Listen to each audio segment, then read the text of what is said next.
Welcome to the BodyHack podcast. My name is András and this is episode 1 of season 1. Today I'm going to talk to James Shields.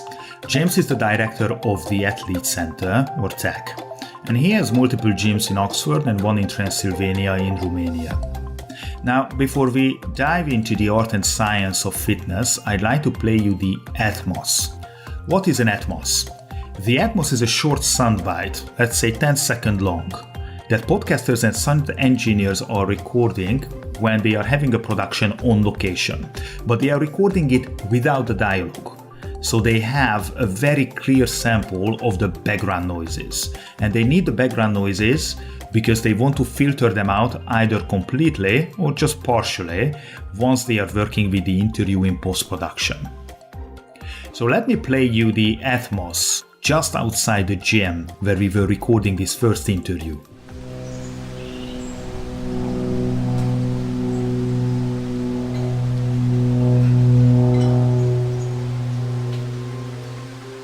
Did you get that? Winds, birds, barbell smashing, airplanes.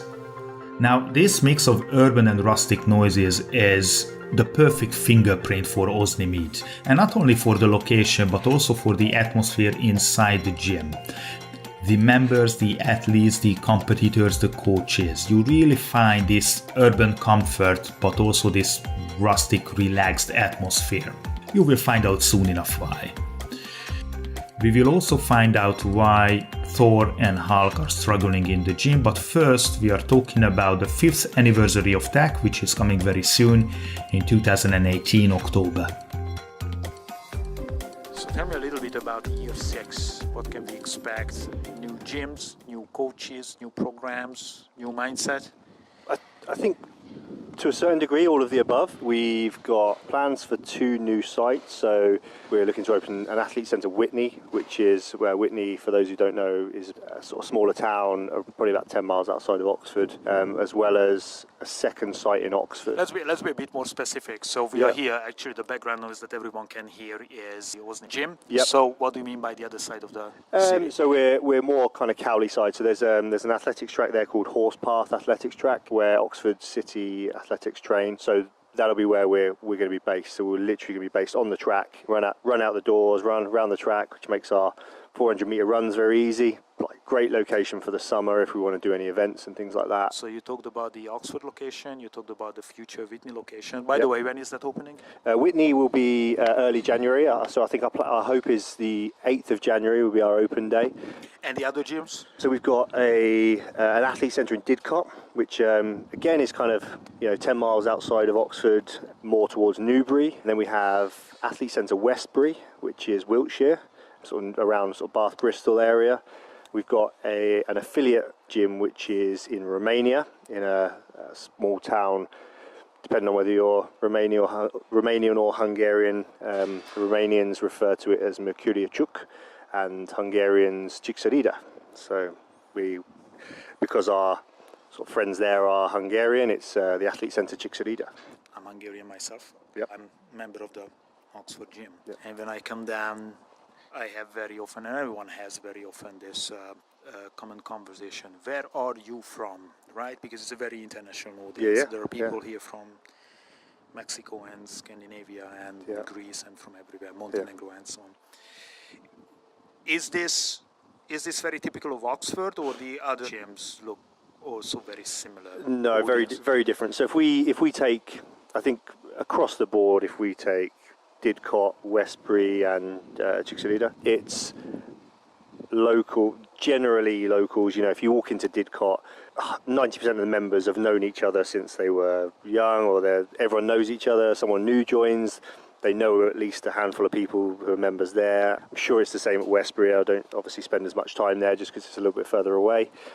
And Cicșărida, I can't imagine they get much through trade there. It's a bit out in the sticks. Oxford, hugely transient city. We have students, professor, all kinds of people coming through. Very multicultural, Oxford. Does it mean that you have to program differently and recruit the coaches differently because the audience is different? It's a good point. We program everything in cycles. So let's say it's a 6-week cycle. If if you're joining the gym on week 3, then it's a little bit tough luck, but equally you've only got to wait 3 weeks until we retest and then we start the new cycle. You are the guy, I guess, who is hiring the coaches, or at least has the final say too. What I've found over the years is I'm quite, not on purpose, but I'm quite judgmental. I kind of meet someone and within a couple of minutes I'll decide whether I want them to work here or not. And so I tend to do the first initial interview, not give any feedback to my coaching team, and then I get 2 members of my coaching team to take that trainer or coach through an assessment. They then report back to me as to whether that coach is good enough to work here or not. Basically, you have your scouts. Correct, yeah. I think it's important that it's not just sit them in a room with me, I assess them and make a judgment. So I think it's important. The system that we've got works. And yeah, we've got our coaches here. They know the sort of people they want to work with. They know the standards that we expect. So, what better people to make the decision for me? So when you say system, I immediately think about, something very conscious, something very organized. Yeah, so we basically have almost like a check sheet. The initial interview is kind of, tell us about you and tell us what programming you currently undertake, who the sort of experts in the market that you follow, look up to, just to make sure they sort of sit well with us and they're not kind of on the opposite end of the spectrum. And then phase 2 is we go through the practical assessment, and the practical assessment has, some real basic movements. Can you teach a squat to our level, which is, we expect body positioning, kind of positioning of the bar, blah, blah, blah.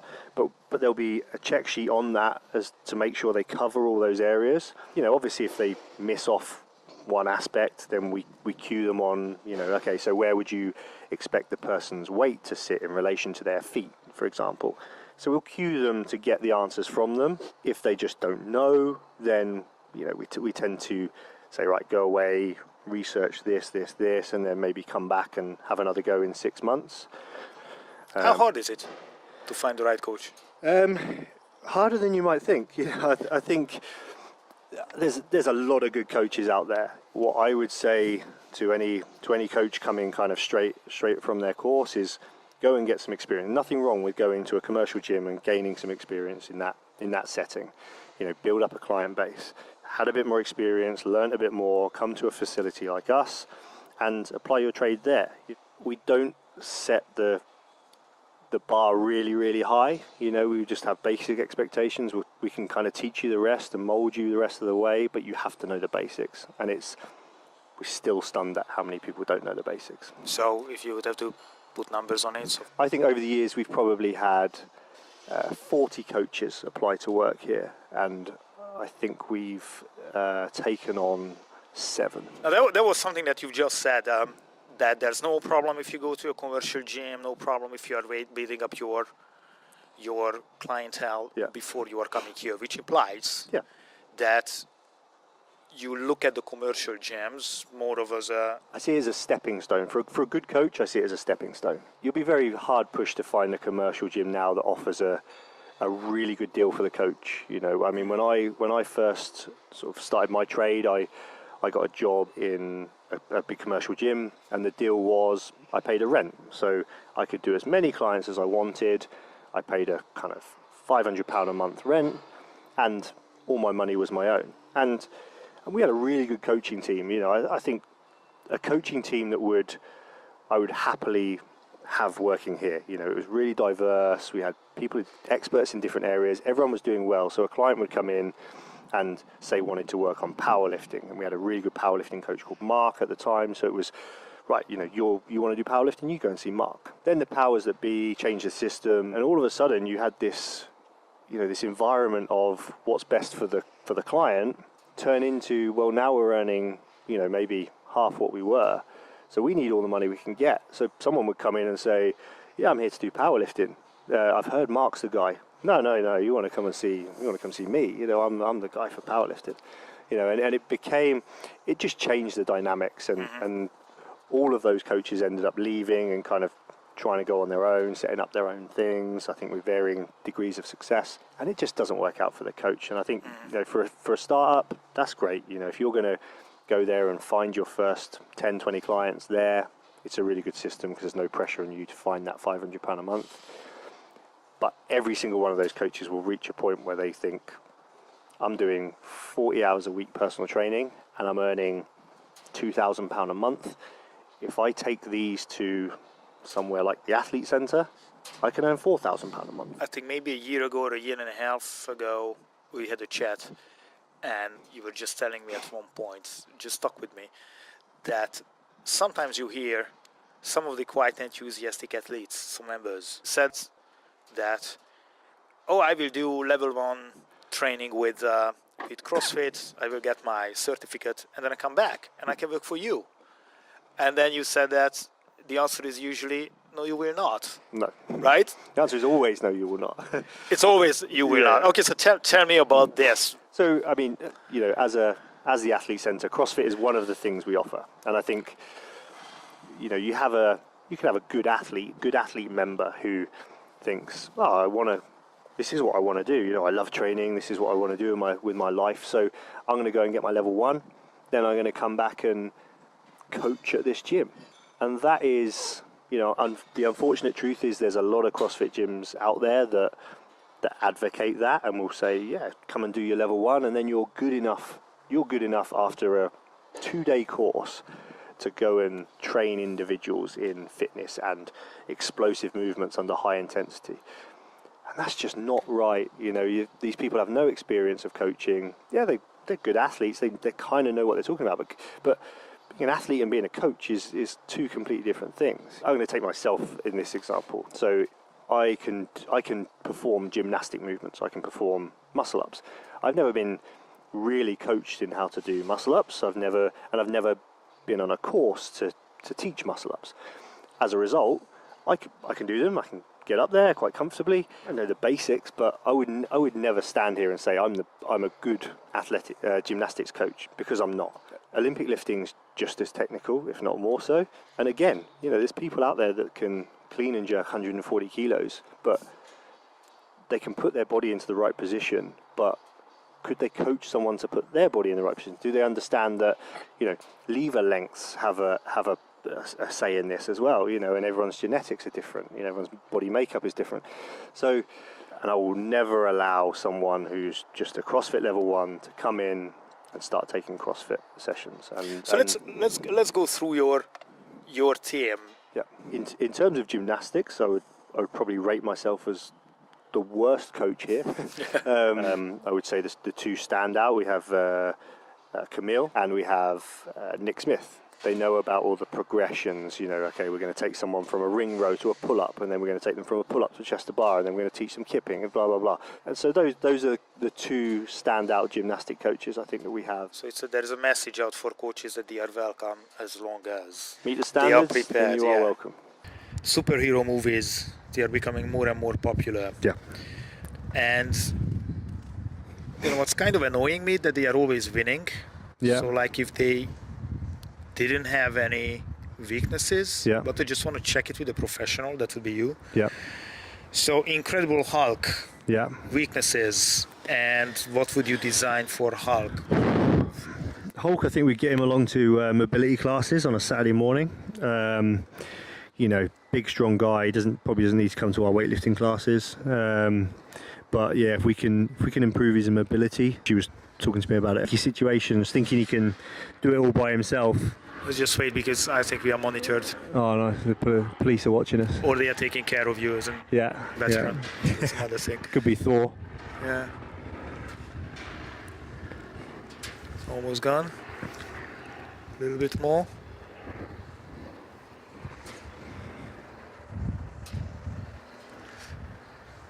Okay, so Thor. Yeah, so I think with Thor, his biggest issue seems to be more psychological, thinking he can do it all on his own without his team, and just throwing himself head first into some situations that he's really not equipped to deal with. So I think, again, maybe the hypnotherapy route would maybe teach him to look around, maybe take some help with him next time he goes.